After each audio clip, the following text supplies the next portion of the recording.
¿Cómo están? Bienvenidos a este cuarto episodio de Introducción al Cristianismo. Seguimos en un tiempo de cuarentena en varios países, de donde lo estén viendo.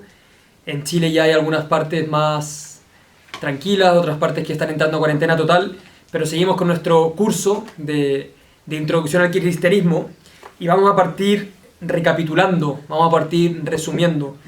Mandamos muchos saludos sé que nos ven desde México, Argentina, España, después ya en los capítulos que subimos a YouTube. Y vamos a partir, como decía, recapitulando de este curso de Introducción al Cristianismo. El primer episodio hablábamos del sentido. Acá tenemos algunas personas que nos están ayudando con la parte técnica, guardando las debidas distancias, y me están ayudando, me están siguiendo, pero este capítulo también queremos que sea especial porque vamos a tratar de seguir preguntas que ustedes vayan haciendo en vivo. Siempre, si se acuerdan, dejamos al final un espacio para contestar las preguntas que hayan surgido a lo largo del episodio, y hoy día vamos a tratar de ir parando en algunas partes para ver si ustedes tienen preguntas. Yo aquí tengo el celular, pero también me están ayudando acá, y como va un poco desfasado de lo que yo voy viendo y de lo que voy hablando, para que puedan ir haciendo preguntas también en vivo. Primer capítulo de Introducción al Cristianismo, hablábamos del sentido. El hombre en busca del sentido, el ser humano en busca del sentido. Terminamos concluyendo que en realidad lo que pretendíamos mostrar con este curso es que era el sentido que estaba buscando el ser humano. Un movimiento al revés de las demás religiones. Fíjense que la pregunta del sentido es muy importante. Podría decirse que no es tan útil como otras preguntas. Útil en el sentido de yo aprendo una ciencia, yo aprendo la medicina para poder curar, es útil. Pero la pregunta por el sentido, más que ser útil, sostiene todo lo que es útil. Me explico. Tú hoy día en la mañana te levantaste de tu cama y tal vez no sabías cómo funcionaba una central hidroeléctrica. Acá me escucha alguna enfermera y sabe cómo poner bien inyecciones para que sean intramusculares. Tal vez otra persona acá no sabe y se pudieron despertar. Son cosas técnicas que desconocen. Tal vez otras personas, o tú mismo te despertaste hoy día en la mañana sin saber cuál es el efecto de la vitamina D en tu cuerpo. Algo científico, y te podías levantar igual. Te levantaste, de hecho. Pero en el fondo, si no sabes cuál es el sentido para el cual vives, no es tan fácil levantarse de la cama. Cuando la pregunta por el sentido se apaga, no es tan fácil levantarse de la cama. Y concluíamos ese primer episodio que era una pregunta irrenunciable. Todos, de una forma u otra, nos preguntamos por el sentido, el para qué. ¿Para qué estudio? ¿Para qué saco mi carrera? ¿Para qué vivo? ¿Para qué quiero soportar todo esto del coronavirus? ¿Para qué quiero volver a la normalidad? ¿Para qué? Y decíamos que había una respuesta que no era matemática, perfecta, cerrada, sino una respuesta que se respondía con toda la persona, no solamente con la inteligencia, no solamente con la voluntad, con toda la persona. Y tenía que ver con el amor. El segundo episodio hablábamos de ser humano, ser religioso. Y veíamos que ahí donde había ser humano, había una pregunta por la religiosidad.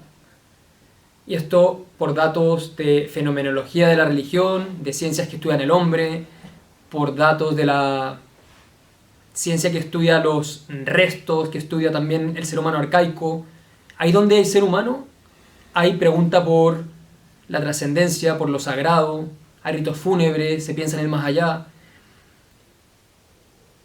Y aquí les quiero leer una frase de Einstein, de 1950, fíjese.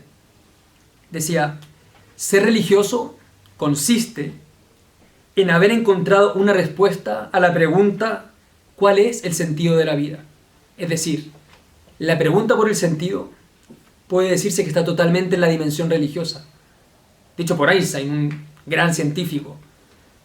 La pregunta por el sentido, o la pregunta religiosa, es aquella que ha respondido, que ha encontrado la respuesta a la pregunta ¿cuál es el sentido de la vida?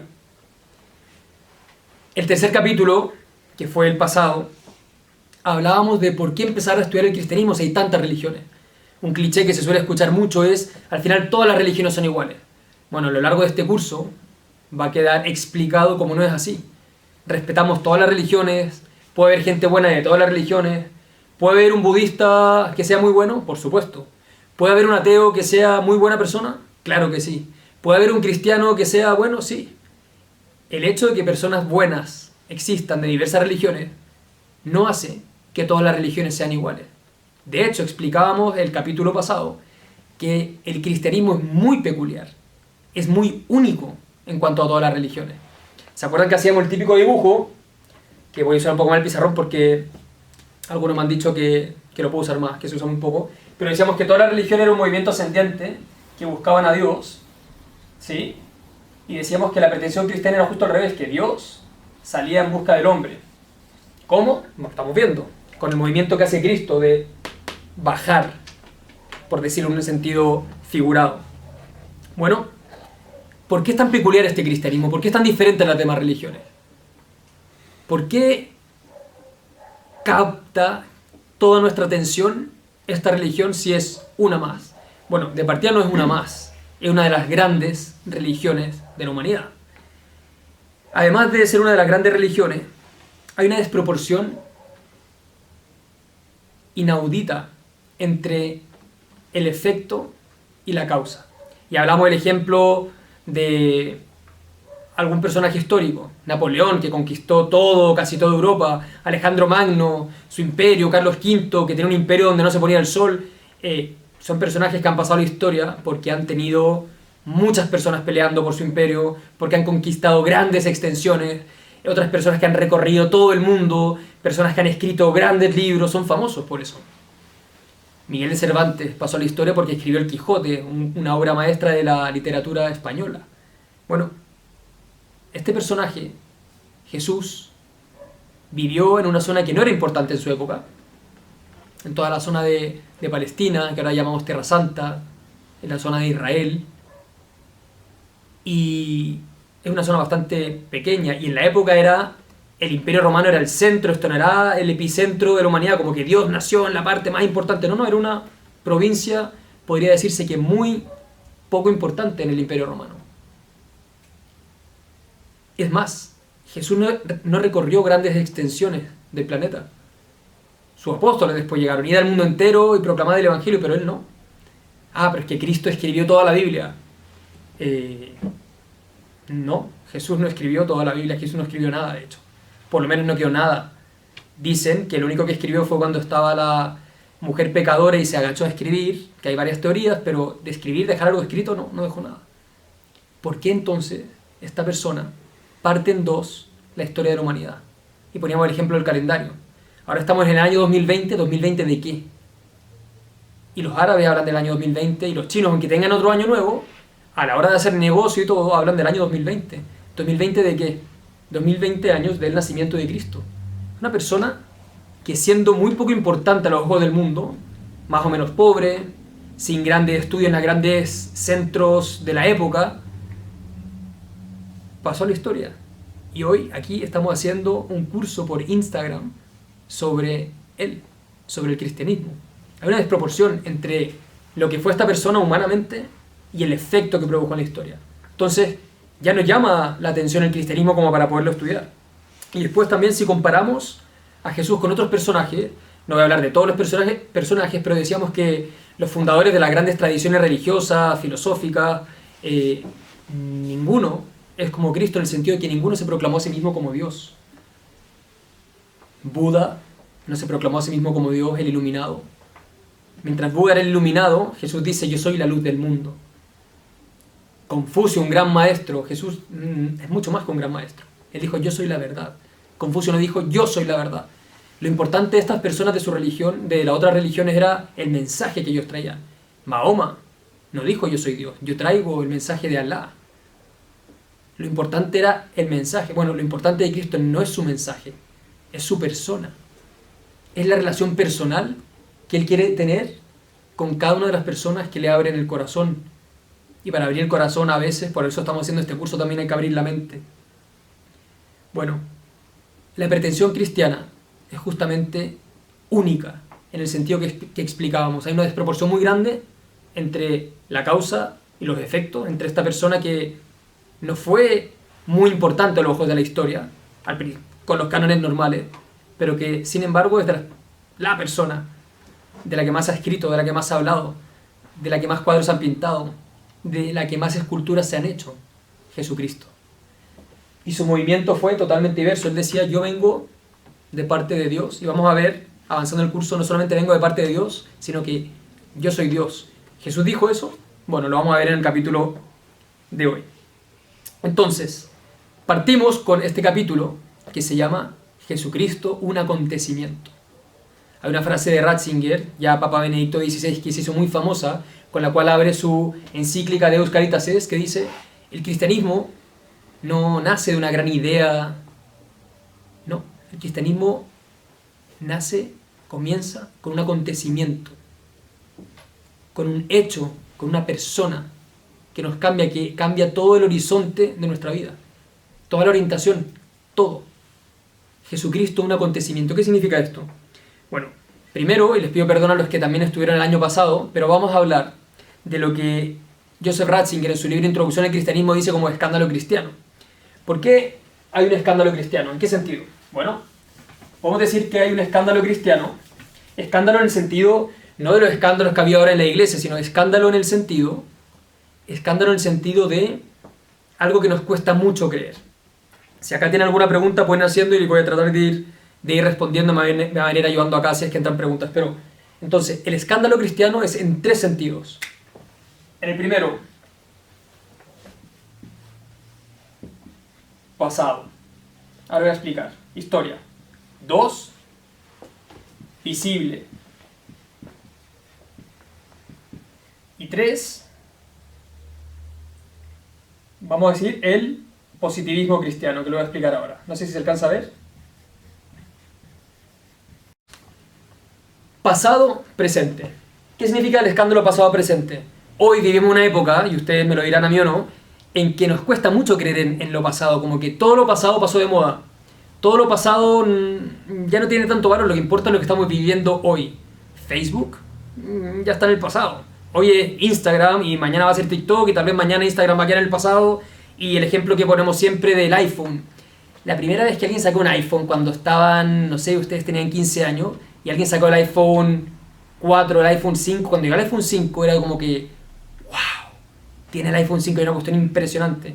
Hoy día el iPhone 5 está casi en los museos, ¿no? Como que el sistema ya no se actualiza, como ya quedó en el pasado. Las modas. Acuérdense ustedes, hombres y mujeres, pero tal vez sobre todo las mujeres, cómo se vestían hace 4 años. Pongamos un ejemplo más plástico. Cuando ven sus fotos de esa fiesta que fue tan importante y yo escucho a mujer decir, ¿cómo me pude poner este vestido? Y después miran a la amiga y le dicen, ¿cómo no me dijiste nada? Quedó en el pasado, ya no va. Lo importante es lo de ahora. Lo del pasado en nuestra cultura no tiene valor. La tradición no tiene valor. ¿Por qué? Porque creemos que la verdad está en el futuro, se va haciendo. Y esto lo podemos ver sobre todo con la tecnología, como digo. No sé, aquí voy a sonar muy viejo, pero a mí me tocó la época del Discman, que eran los CD. Antes de haber MP3, de la música ser digital, había unas cosas que se llamaban CD, redonda, ¿sí? Ustedes no saben. Y para salir a trotar, imagínense, salíamos a correr con un Discman que tenía anti-shock, entonces tú podías correr sin que el CD se parara y era como una tecnología increíble. Hoy no veo hace 5 años ningún Discman por ninguna parte. Cualquier aparato que salió después, un MP3, todo el mundo tiene la música en el teléfono. Todo va pasando, todo va pasando. Bueno, frente a esto, hay una frase muy cierta que dice: las ideas pueden envejecer, las ideas pueden envejecer, las verdades no. ¿Y por qué hablamos de un primer escándalo cristiano pasado-presente? Porque el cristianismo dice que el pasado tiene un valor. Porque algo que pasó en el pasado tiene valor hoy. Cristo vivió hace 2020 años, o dependiendo de la datación, si hay 5 años más, 5 años menos, pero vivió hace más de 2000 años y tiene valor hoy. Ya nos cuesta porque nuestra mentalidad, insisto, como acabo de tratar de explicar con ejemplo, nos dice que lo pasado no tiene ningún valor. Bueno, aquí el cristianismo dice, un momento, hay cosas pasadas que no tendrán valor, pero las verdades no envejecen. Y el pasado tiene un valor. Después viene el escándalo de lo visible o lo invisible. Visible e invisible. Bueno, también pido perdón a los que estuvieron en el curso el año pasado, pero hablábamos de que el ser humano está hecho para creer en lo que ve. De hecho, nos cuesta mucho creer en lo que no vemos. Como, ¿quién te dijo? Nos cuesta. Y poníamos varios ejemplos también el año pasado. Cuando te dicen que una persona se veía increíble en su fiesta o en su matrimonio, ahí estamos todos buscando, ¿verdad? En Instagram para ver la foto porque lo quiero ver. O cuando te dicen, ¿viste el gol con el que ganó? Bueno, ahora estamos en época de fútbol más cortado, pero si te hablan del gol que metió ayer Messi, o del gol que metió ayer Ronaldo, o del gol que... Bueno, pero impresionante, el mejor gol de la historia, dicen que fue el gol de la década, tú no te quedas tranquilo con que te cuenten. Tú vas a YouTube, te metes y quieres ver el gol de la década. Piensen desde chico, incluso, porque uno puede decir, no, es que la curiosidad es de grande, pero cuando ustedes eran chicos o pequeños, como se dice en otras partes, no sé, me acuerdo que de repente empezaba a haber una acumulación de autos, un taco, como se dice en Chile, y mi mamá o mi papá decían, no miren niños, que hay un accidente. Lo primero que yo hacía era abrir los ojos para ver si es qué estaba pasando ahí. ¿Por qué? Porque el ser humano quiere ver, o no. O no. Bueno, a ese ser humano que quiere ver, a ti, que estás hecho para creer en lo que ves, el cristianismo, Cristo, nos invita a creer en lo invisible. Segundo escándalo. Escándalo en el sentido que nos cuesta aceptarlo. O sea, no solamente tengo que creer en el pasado, además tengo que creer en lo invisible. Pero ojo, el escándalo cristiano se intensifica porque no solamente te pide creer en algo pasado, no solamente te pide creer en lo invisible, además te pide creer que lo pasado, ¿sí?, que lo eterno entró en la historia. No solamente que cree en lo pasado, sino que lo pasado tiene un valor presente, que Cristo está vivo, que no es algo del pasado. Y no solamente te pide creer en lo invisible, porque sería que, ay, sí, creo en Dios, no lo veo, pero creo en Él. No, que Dios, el invisible, se hizo visible.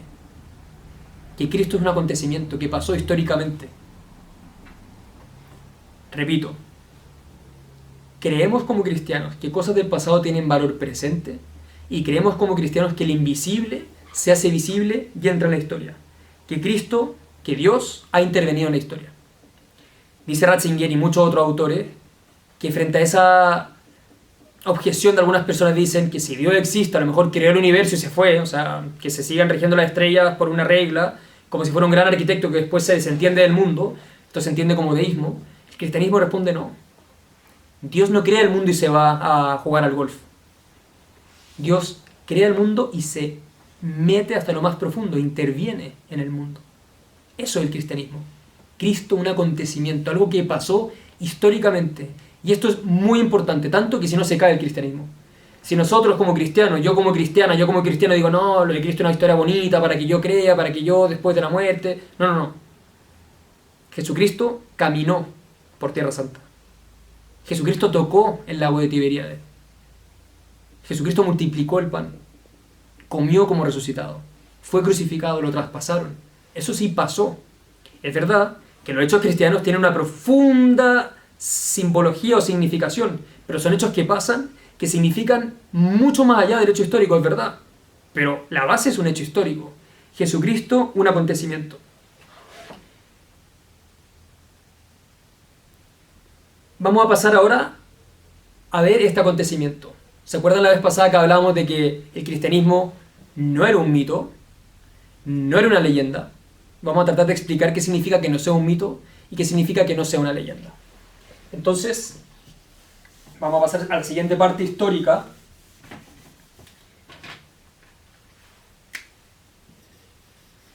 Pregunta: ¿es un mito el cristianismo? ¿Cristo nunca existió? ¿Se puede decir esto seriamente? Porque yo he escuchado, hablando con jóvenes, con amigos, no, yo creo que Cristo en verdad yo creo que fue una invención. ¿Pero se puede decir seriamente eso? Vamos a ver. La vez pasada, en el capítulo 3, veíamos que había fuentes no cristianas, judías, romanas, latinas, que hablaban del evento Jesucristo. Que hablaban de una persona que vivió en Palestina en el siglo I, que se llamó Jesús, y que, entre comillas, fue el fundador de una religión.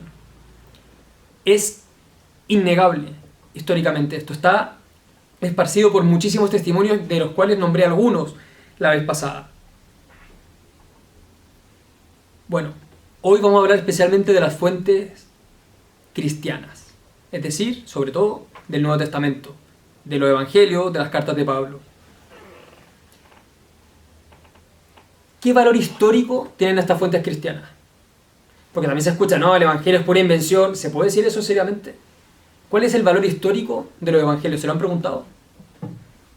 Porque el cristianismo entra en la historia, entonces hay que como compararlo con otras representaciones o con otras producciones literarias. Ustedes saben que hay grandes obras en la historia de la humanidad, de la literatura, que no han llegado hasta nuestros días, pero no tenemos todos los códices o todos los libros así en nuestras manos.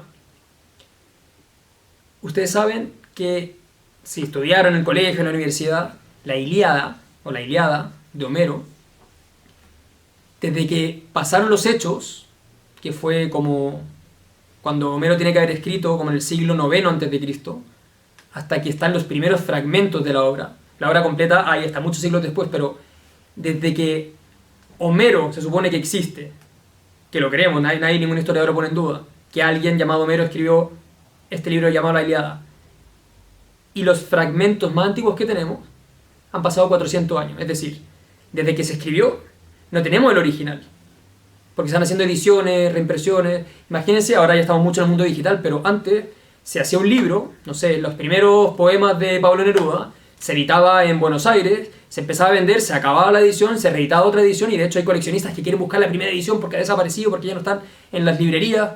O sea, el hecho de yo tener la quinta, la 20, la 30 edición, no significa que la obra no sea del mismo autor y que sea fidedigna. Significa que han pasado muchas ediciones porque se van vendiendo, se van perdiendo. Bueno, imagínense en la antigüedad, que no había un sistema industrial ni había imprenta. Se iban copiando, entonces hay 400 años de diferencia. Estoy usando la Ilíada, ¿por qué? Lo voy a explicar ahora.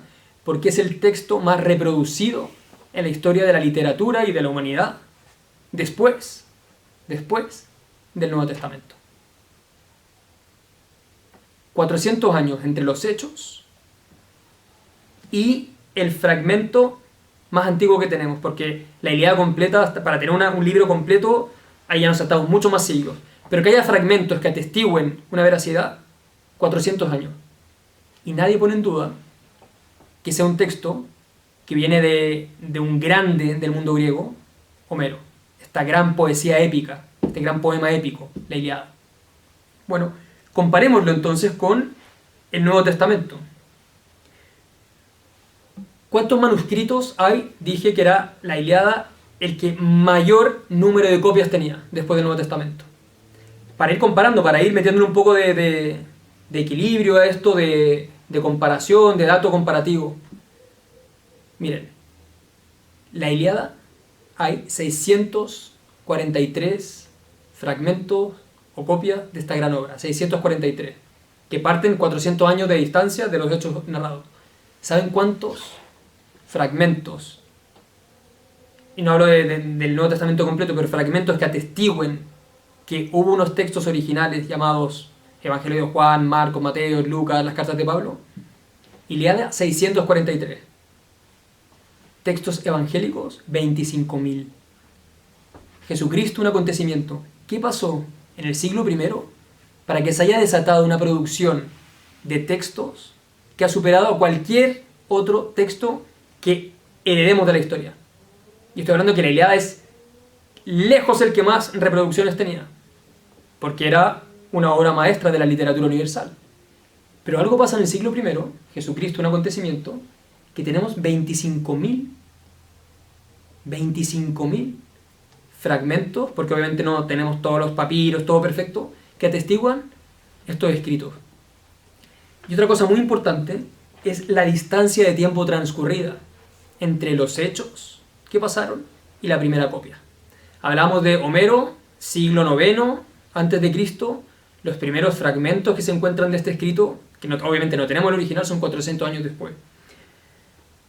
Acá no quiero entrar a explicar todas las teorías porque sería largo y no lo puedo hacer aquí por un curso que sea por redes sociales, pero después de muchas investigaciones, si los escritos del Nuevo Testamento, evangelios, cartas de Pablo principalmente, fueron escritos en el siglo I, ¿cuánto tiempo transcurre entre que pasan los hechos y se escribe este Nuevo Testamento? Estos libros del Nuevo Testamento. Hay teorías para dar y regalar, pero teorías muy serias, a las que yo adscribo, habla de unos 20 años después.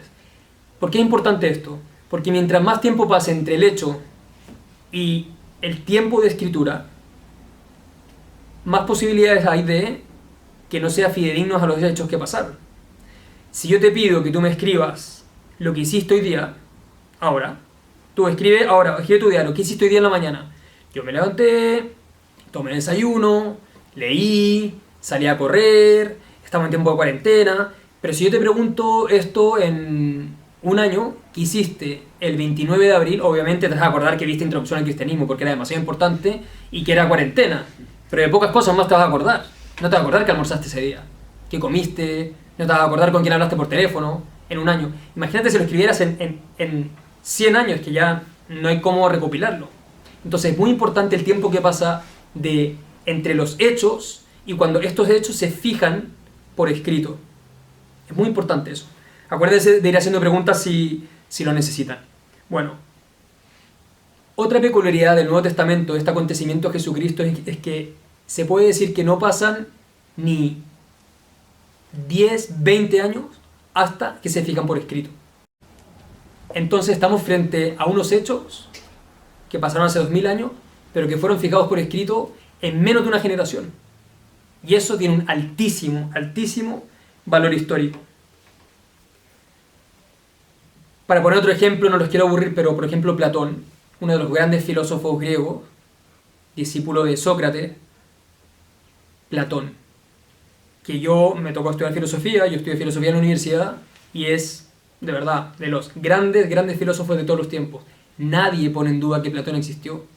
Nadie pone en duda la autoría de sus obras. ¿Saben cuánto tiempo hay entre que vivió Platón y los textos más cercanos que tenemos a él? No, él escribió en su vida, obviamente, me estoy volviendo al primer argumento, la distancia entre el personaje histórico y los primeros textos, 1200 años.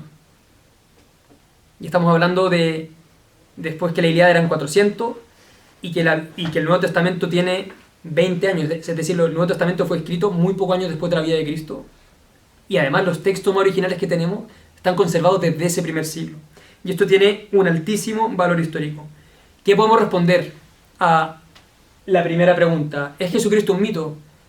Que no es serio. No se puede decir eso. No, pero yo soy libre, pero es que yo también puedo decir que, no sé, que en verdad no vivimos en la Tierra, vivimos en el Sol, solamente que no nos hemos dado cuenta. Pero voy a ser el único que lo está diciendo, no tiene ningún rigor científico, incluso. No se puede decir seriamente que Jesucristo no existió. Y hemos tratado de explicarlo en el capítulo pasado por fuentes no cristianas, es decir, fuentes romanas, fuentes judías, historiadores, que hablaban del evento de Jesucristo.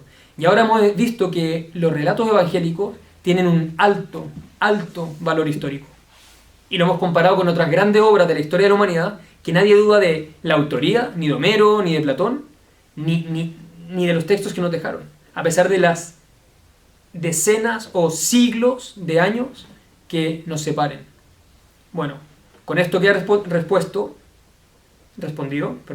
que los evangelios tienen un alto valor histórico y que no se puede decir que Jesucristo fue un mito.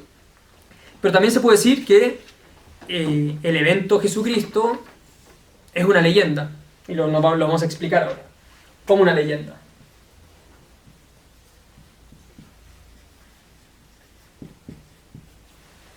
Si hasta que hay alguna pregunta me la pueden ir haciendo y la voy a ir a tratar de responder en vivo.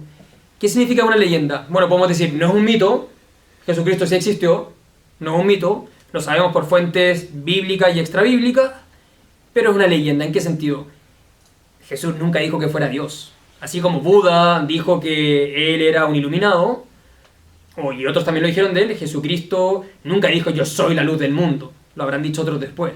Jesucristo nunca dijo el Padre y yo somos uno.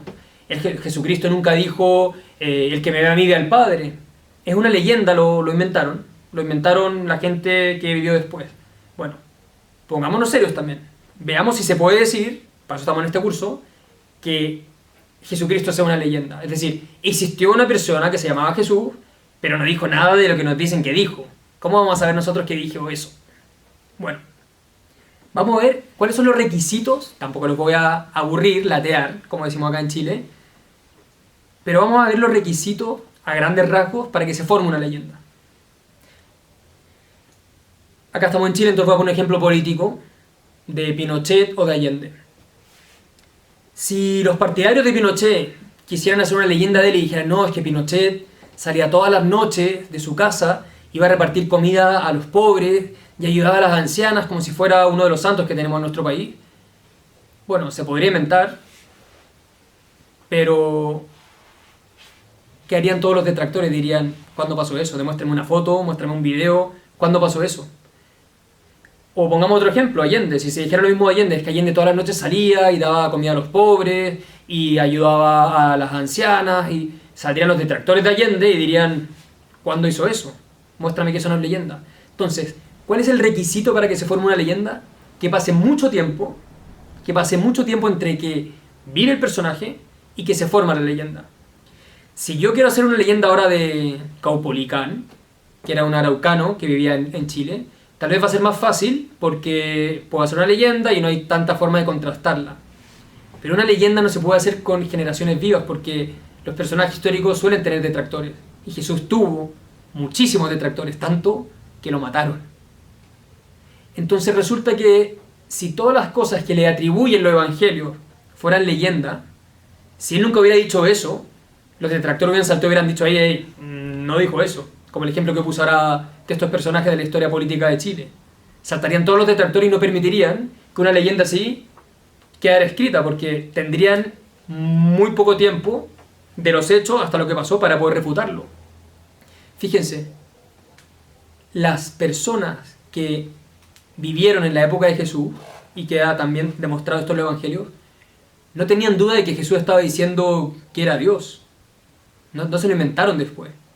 Tan es así que en lo que no estaban de acuerdo es que un grupo creían que blasfemaba, porque como tú, siendo hombre, te puedes hacer igual a Dios. Pero estaban muy de acuerdo en que Jesús estaba diciendo que era Dios, igual que los apóstoles. ¿Se entiende? La controversia no era si lo dijo o no lo dijo, era si era o no era Dios. Pero no fue una leyenda que se inventó por ahí. Los expertos hablan que para que se forme una leyenda tienen que pasar entre 80 y 90 años desde que vive un personaje. Y claramente, como hemos visto, los escritos neotestamentarios se escriben no tal vez el mismo año que muere Cristo, pero muy pocos años después. 20 años, 30, 50, y los expertos hablan que se requiere un tiempo de entre 80 y 90 años para crearse una leyenda. Entonces, en ese sentido, seriamente no se puede decir que es una leyenda, porque muchos de sus detractores podrían haber dicho, esto no pasó, esto nunca lo dijo. Por lo menos tendríamos un testimonio escrito también de esa controversia, y no la hay. ¿Quién lo habría divinizado? ¿Quién habría inventado esta leyenda? Se dicen muchas cosas, se dicen, mira, fue la iglesia medieval para engrandecer su poder, fue la iglesia antigua para poder luchar contra el paganismo, fueron las primeras comunidades cristianas, y la cuarta opción es que haya sido Jesús, él mismo, que haya dicho yo soy Dios. Bueno, la primera objeción que hay fue la iglesia medieval o que fue la iglesia antigua, no se sostiene, porque como hemos dicho, los evangelios están anclados en el siglo I. Han pasado muy poco tiempo desde los hechos históricos hasta que se fijan por escrito. Entonces, la iglesia medieval y la iglesia de los primeros siglos, del tercero o cuarto siglo, ya llegaron tarde porque ya estaba fijado. Bueno, entonces podríamos decir que fueron las primeras comunidades cristianas. Jesús fue una persona muy buena, fue un gran hippie, un gran maestro. Como alguno que decía por ahí, no, Jesús yo creo que fue el primer hippie de la historia y fue un maestro buena onda que llamó al amor. Sí, Jesús llamó al amor, fue alguien que amó profundamente la naturaleza, pero Jesús no vino a decir acá, yo soy uno más. Jesús cuando decía, tú sígueme, cuando se ponía como centro, no era el mensaje que él venía atrás, era su persona. Jesús se puso como Dios. La primera comunidad cristiana inventó esto. ¿Cómo lo podría haber hecho? ¿Cómo respondemos que sí, que no? Básicamente por el mismo argumento. Por la cercanía de los hechos relatados y por todo el Nuevo Testamento está configurado de una forma que no queda dudas de que Cristo no solamente dijo, en el fondo, soy un gran hombre, soy un gran maestro, sino que dijo, soy Dios. Y las primeras comunidades cristianas no eran tan tontas como pensamos, porque nosotros pensamos que nosotros, hombres y mujeres del siglo XXI, somos súper inteligentes y que todos los que vinieron antes eran un poco más limitados porque no tenían tanto adelanto, entonces pensamos que en la colonia la gente no sabía sumar, tal vez, y bueno, imagínate la época de Cristo. Llegaba un hombre y decía, yo soy Jesús, yo soy Dios, perdón, todo el mundo le creía. O cualquier cosa que le llegaba escrita y le contaba a otro rabí, se la creían. No es tan así. Y acá podemos poner el ejemplo de los evangelios apócrifos. Como ustedes saben, los evangelios canónicos son 4, que son Marcos, Mateo, Lucas, Juan, pero hay muchos otros evangelios, que eran el evangelio de María Magdalena, el evangelio de Santiago, lo que se llama evangelios apócrifos, que la iglesia no canoniza, es decir, que no los retiene como dignos de fe, fidedignos, que se puede creer lo que ahí se dice. Tampoco los quiero aburrir con una clase de evangelios apócrifos, pero para que se entienda un poco la diferencia, la comunidad cristiana rechaza todos estos primeros evangelios apócrifos. ¿Por qué? Por dos características diversas. La primera, los evangelios apócrifos son súper fantásticos, son extravagantes, ¿no? Jesús que toma un pajarito, un poco de barro, sopla y sale un pájaro, o que cuando resucita van 3 personas, uno que llega a su cabeza hasta el cielo, y son como estrambóticos. Y los evangelios son muy sobrios. ¿Cómo hablan los evangelios de la resurrección? Los evangelios apócrifos hablan de testigos y cómo fue. Los evangelios canónicos, Marcos, Mateo, Lucas, Juan, hablan de lo que vieron. Hablan de datos históricos muy parcos. Si hubieran querido inventar, habrían dicho, sí, lo vimos. Ningún testigo tenemos del hecho de la resurrección. Tenemos testigos de la tumba vacía, testigos de que lo vieron resucitado después. Pero los evangelios, si se hubieran querido inventar, tal vez hubieran inventado como la resurrección. Los evangelios no hablan de eso. Son muy sobrios. Y lo otro es que todos sus datos históricos coinciden. Los evangelios hablan de lugares. Para alguien que haya ido a Tierra Santa, puede pensar en Cafarnaún. Tú llegas a Cafarnaún y Cafarnaún existió. O sea, hay un deseo de escribir historia en los evangelios. No son una biografía, como en el término moderno de la palabra, que nació a tal hora, vivió en tal ciudad, y que te van delimitando perfectamente la vida de un personaje con todos los medios que tenemos ahora de internet, de fotografías, de registro audiovisual. Bueno, obviamente esto fue hace 2000 años. No tenía una pretensión biográfica, como la que tenemos ahora como una biografía, ¿no? La biografía de Steve Jobs, bueno, y ahí está Isaacson investigando, haciendo entrevistas. Los evangelios no son una biografía en sentido moderno de la palabra, pero sí son históricos. Habla de lugares. Si tú vas a Tierra Santa, ese lago donde Jesús caminó, bueno, está el lago. Está el lago de Genezaret o de Tiberíades o Mar de Galilea. Está. Está Cafarnaún, como decía. Está Betsaida, está Jericó, está Belén, está Nazaret. Y ahí podríamos hablar también de todo el testimonio histórico que es esa tierra en sí. Como hay un hilo ininterrumpido de rastros históricos, ¿sí? De arqueología, que también puede demostrar el acontecimiento de Jesucristo. ¿Qué queremos concluir con esto? Que las primeras comunidades cristianas no eran crédulas, que cualquier cosa que le dijeran se lo iban a creer, porque rechazaron todos los evangelios apócrifos, no quedaron en la Biblia. Pueden tener algún valor histórico en algunas cosas, pero no quedaron en la Biblia. Responden a otra época, épocas de gnosticismo, de eventos espectaculares que quieren hacer pasar por verdadero algo que no lo fue, pero las primeras comunidades cristianas rechazan estos y se quedan con otros, con un alto valor histórico, como dijimos. Bueno, entonces tendríamos que rechazar la teoría de que esta leyenda, de que Jesús existió pero no dijo que era Dios, fue inventada por la iglesia antigua, por la iglesia medieval o por las primeras comunidades cristianas. Y nos queda una sola opción. ¿Quién dijo que era Dios? Jesús. Es razonable e histórico decir que no solamente que Jesús existió, sino que dijo, yo soy Dios. ¿Y qué significa esto? Lo vamos a ver en el próximo capítulo. ¿Qué significa que una persona hace 2000 años haya dicho, yo soy Dios? Hay 3 opciones que vamos a ver en el próximo capítulo. Bueno, mito, lo descartamos. Leyenda, lo descartamos. Y vamos a poner que realmente Jesús existió y dijo, yo soy Dios. Y si Jesús existió y dijo, yo soy Dios, hay solamente 3 posibilidades. O estaba loco, o sea, porque estamos diciendo, si existió una persona hace 2000 años que se llamaba Jesús, sí existió, y estamos diciendo que esa persona dijo, yo soy Dios. Y nadie más lo ha dicho, como dijimos al inicio. y en el capítulo anterior. Buda no dijo yo soy Dios. Mahoma no dijo yo soy Dios. Lao no dijo yo soy Dios. Confucio no dijo yo soy Dios. Jesucristo sí. Entonces Jesucristo o era un loco, o era un farsante, o era Dios. Y vamos a seguir entrando en este evento, en este acontecimiento que sí pasó, en este hecho histórico que tiene una implicancia que llega hasta el día de hoy. Hoy, 2000 años después, seguimos hablando de Jesucristo.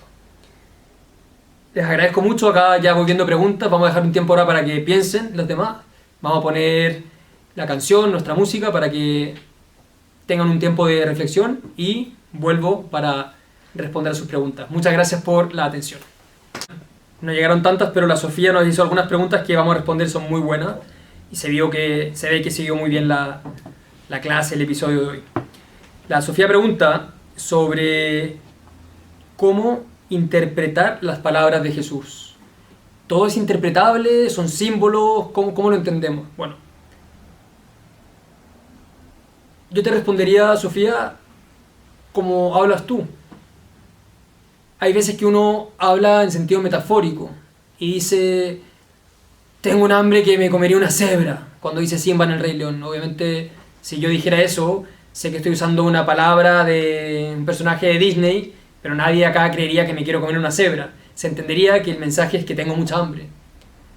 Pero si yo dijera, hoy día me saqué un 5.8 en el examen, y tú eres mi amigo, no tendría por qué dudarlo. Entonces Jesús también habló así. Es verdad que habló con muchas parábolas. Y un hombre tenía 2 hijos y el hijo menor le dijo a su padre, padre, dame la parte de la herencia que me corresponde. Y está contando una parábola. Se entiende que nos quiere dejar a través de una parábola. Jesús hablaba y enseñaba mucho con parábolas. Una enseñanza. ¿Sí? Pero había otros momentos que Jesús hablaba muy precisamente. Y decía, el Hijo del Hombre tiene que ser entregado y va a sufrir. Y dice el Evangelio que hablaba abiertamente de todas estas cosas. En pocas palabras decía, me van a matar, me van a crucificar. Y lo dijo antes que pasara, y sabiendo.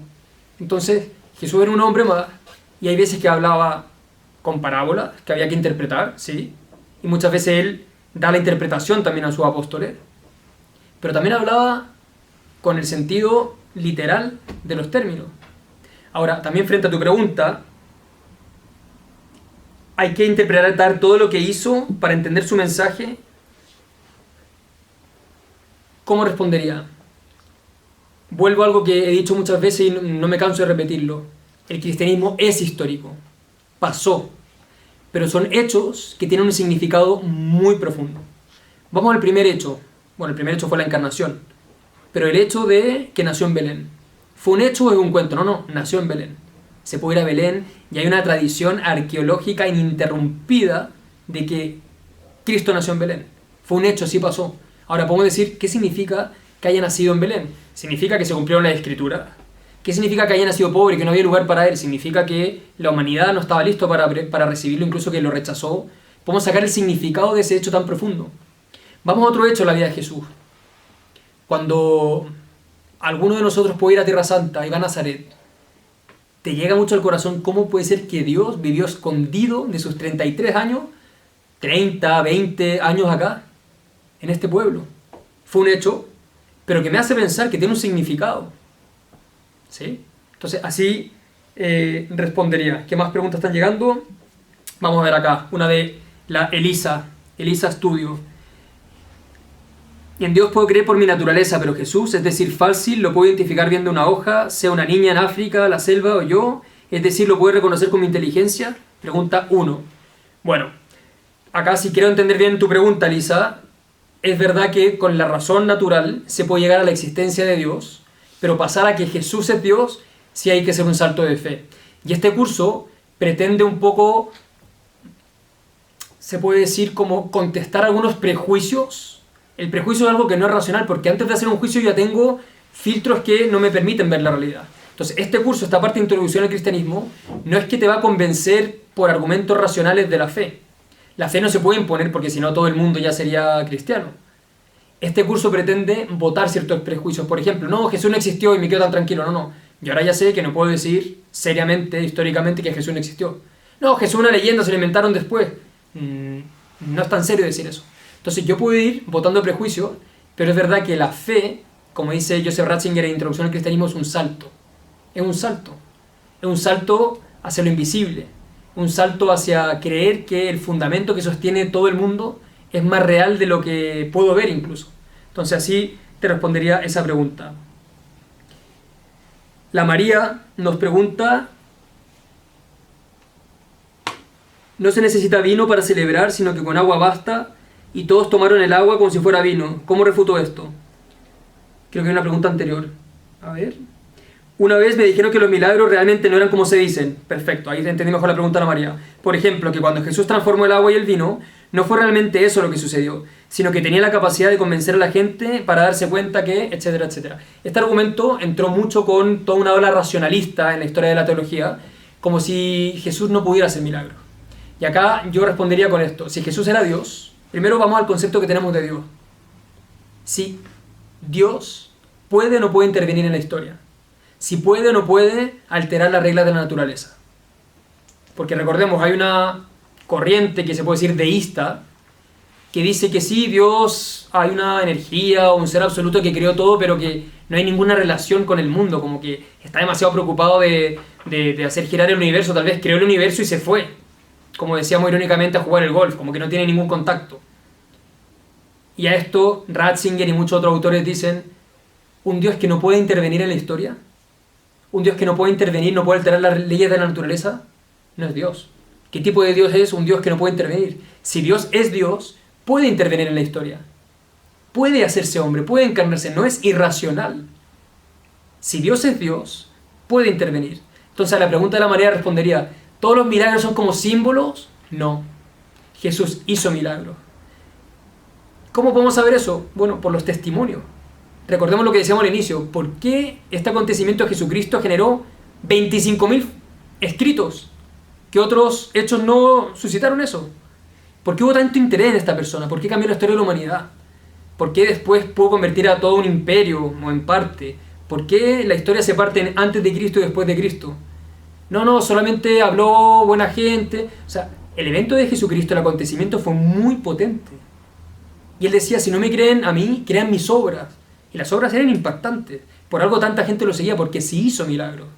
Entonces, para responder concretamente, los milagros no son símbolos, son signos. Y sí pasaron. Que haya habido cosas que se hayan interpretado pueden ser, pero para que este hombre, este acontecimiento de Jesucristo haya sido un impacto tan fuerte en la historia de la humanidad, tiene que haber hecho hechos, milagros, signos realmente extraordinarios. Extraordinarios. Como calmar una tempestad, por ejemplo, que dejó a todos los apóstoles con un santo temor, como estoy aquí frente a una persona que no es común. Entonces así responderíamos: los milagros no son solamente historias bonitas que significan algo, bueno, son hechos históricos que pasaron, que claro que significan algo. Claro que la multiplicación de los panes puede llamar a la generosidad, pero ocurrió. Tal vez no fueron 4.000 panes exactos. Se entiende que el Evangelio no tiene una pretensión científica, numérica. Nos está contando hechos históricos, y por eso habla de lugares, habla de fechas, habla de personajes históricos, de Pilato, de César Augusto, de Tiberio, de Herodes. Los evangelios son históricos. Así hay que leerlos, como hechos realmente que pasaron. Bueno, vamos a dejar hasta acá la transmisión. Recuerden el próximo capítulo, traten de conectarse en vivo, de invitar a sus amigos a conectarse en vivo para que puedan hacer también preguntas durante el live, para que puedan también tener más interacción. Que Dios los bendiga y nos vemos en el próximo capítulo dentro de 15 días, si Dios quiere. Y para los que lo estén viendo en YouTube, también les agradecemos mucho. Sigan conectados, también síganos en nuestro canal, nuestro perfil, de Instagram, Introducción al Cristianismo, que es el que nos siguen. Ahí también habla del podcast que estamos sacando domingo a domingo en Spotify, que es 1 minuto de Evangelio. Todos los domingos comentamos una frase del Evangelio del domingo en Spotify, que también el canal se llama Introducción al Cristianismo, y en YouTube. Que Dios los bendiga y hasta la próxima vez que nos veamos en 15 días, si Dios quiere. Muchas gracias.